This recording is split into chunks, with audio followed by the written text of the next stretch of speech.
GoForThe2.com in with the Week 15 conference selections. Going to be an abbreviated video, only 3 picks. If you want all the selections for Championship Saturday, tune in channel 517 Pluto TV this coming Saturday, 9 a.m. to 12 p.m. Eastern, 9 a.m. to 12 p.m. Eastern, channel 517 Pluto TV. College football today, or you could stream it on SportsGrid.com. SportsGrid.com. We're live from the SportsGrid studio inside the FanDuel Sportsbook at the Meadowlands. We're going to have guests, LSU players, Georgia players, talking about that big marquee battle in Atlanta between number 2 LSU and Georgia sitting at number 4. Can they strike the upset?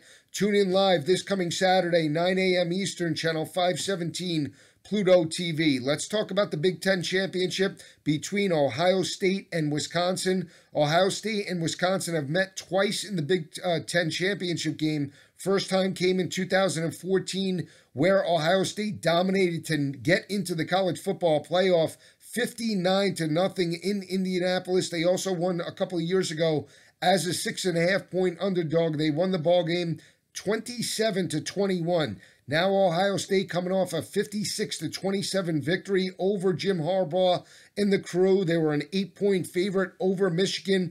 I liked Ohio State to win that matchup. They did not disappoint, have now won 17 of the last 19 meetings over the Wolverines. J.K. Dobbins, 4 rushing touchdowns. Justin Fields, 4 passing touchdowns. And this is an offense that's hitting on all cylinders entering this matchup, averaging 280 rushing yards per game. On the flip side, you have a Wisconsin team that dominated Minnesota, winning that ball game by 21 points. They didn't disappoint. It was one of my best bets of the day last week. They rushed for 173 yards on that Minnesota defense, and more importantly, held Minnesota in check on the offensive side of the ball, only allowing Minnesota to rush for 76 yards in that ball game. When you look at Wisconsin as a whole, that's the recipe to knocking off Ohio State. They need to shut down the rushing attack with J.K. Dobbins and Justin Fields.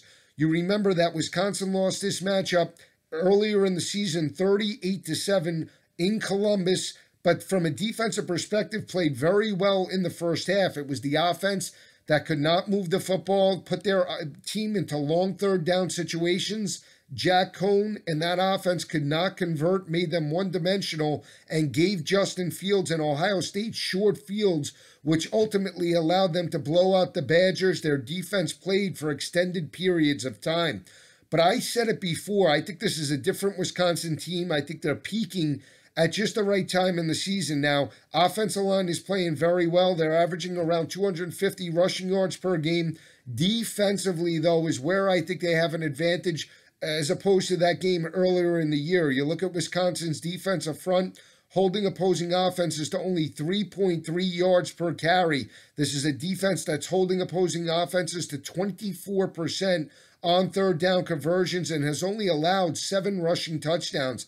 If they can force Justin Fields into long third down situations and force him to work down the field methodically, not allow chunk plays, I think they can be in this ball game from start to finish. You have a team in Wisconsin that has played very well down the stretch. And then when you look at Ohio State overall, we talked about Minnesota from a schedule perspective. Penn State, Iowa, Northwestern, it caught up with them at the end of the season at home against Wisconsin. Well, when you look at Ohio State now, an emotional game against Penn State, a rivalry game on the road against Michigan, and now they have to go on the neutral field to face a very blue-collar team in Wisconsin.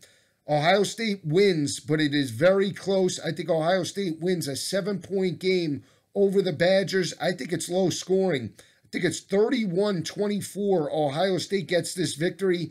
It's the ability for Wisconsin to shorten the game, utilize the screen attack that they did against Minnesota to really neutralize Chase Young and that front seven. You saw Michigan utilize some crossing patterns, which put their wide receivers on nickelbacks and linebackers.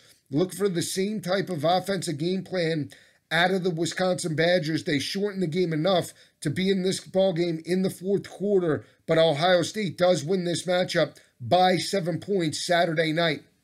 Another big battle takes place in the ACC. It's Clemson and Virginia. Clemson with a dominating win over South Carolina, 38-3. They rushed for 211 yards on that South Carolina defense. Their defense held Ryan Hilinski and South Carolina to less than 200 yards. They now go and face a hot Virginia team that is 9-3 overall, broke the string in terms of knocking off Virginia Tech for the first time in 15 matchups, 39-30. I picked Virginia. If you followed the football show last week, was all over Virginia last week at home in Charlottesville as a 2.5-point underdog. Now Virginia, when you look at their defensive game plan, they have the type of playmakers to force Trevor Lawrence and Clemson to work down the field. They have linebackers like Snowden, a defensive end that could put some pressure on Trevor Lawrence in certain blitz packages, and I think they could be in this game in terms of the spread perspective. Virginia catching 29.5. Here's the factor that you have to keep in mind. Clemson has dominated ACC opponents since 2014. Clemson is 48-4 against the ACC. They're 8-0 this year, have won those games in ACC competition by an average margin of victory of 34.8 points per game. Closest victory obviously came in Chapel Hill, 21-20 as a 26.5-point favorite in that ball game around week number 7. But keep an eye out for Virginia. A couple reasons why I like Virginia in this matchup. Defensively, they're only giving up around 124 rushing yards heading into this ball game. They have recorded a total of 44 sacks. They bring pressure off the edge, and they have very versatile athletic linebackers that can run sideline to sideline. Virginia's only allowed one opponent to rush for over 200. That came in the road loss to Louisville. That's the MO for Clemson. Everybody talks about Trevor Lawrence. He's played lights out in the second half of the season, but Clemson, make no mistake about it, wants to run the football. They're averaging 260 rushing yards per game. In 9 of the 12 games this year, Clemson has rushed for over 200. More importantly, since 2016, every time Clemson pounds the rock for over 200, they're undefeated against FCS and FBS opponents.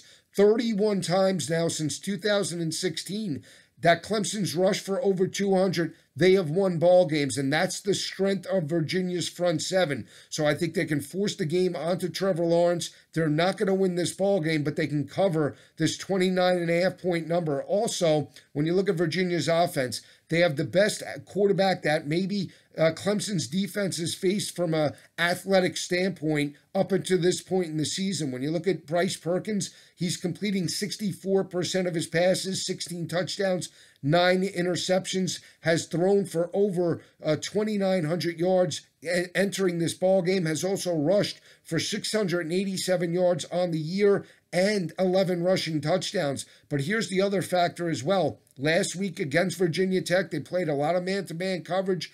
Bryce Perkins was able to make running lanes and find those running lanes to the end zone. He had 164 rushing yards, 2 touchdowns against Virginia Tech. He also passed for 311, became a confident quarterback. This is a Virginia team that's playing with house money. They have nothing to lose. They've overexceeded expectations. They have a defensive-minded head coach in Bronco Mendenhall playing on a neutral field. I think they can force the issue onto Clemson enough to cover this 29.5-point number. I say Clemson wins this matchup by 21 in Charlotte Saturday night in the ACC championship game.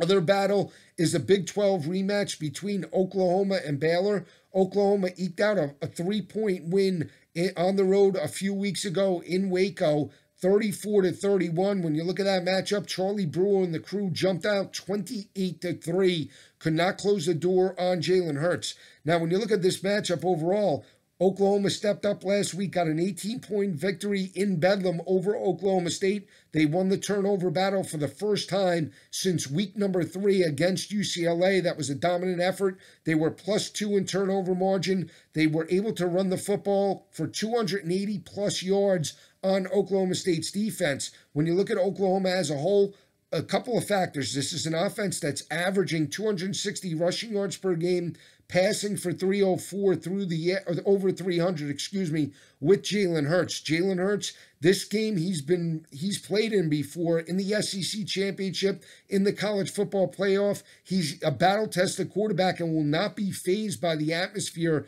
in this matchup. Jalen Hurts has completed 71% of his passes, over 3,100 passing yards, 31 touchdowns, 6 interceptions. He's also rushed for 1,200 yards and 18 rushing touchdowns, averaging over 6 yards per carry. And that's where I think Oklahoma could put the pressure on Charlie Brewer and that offense.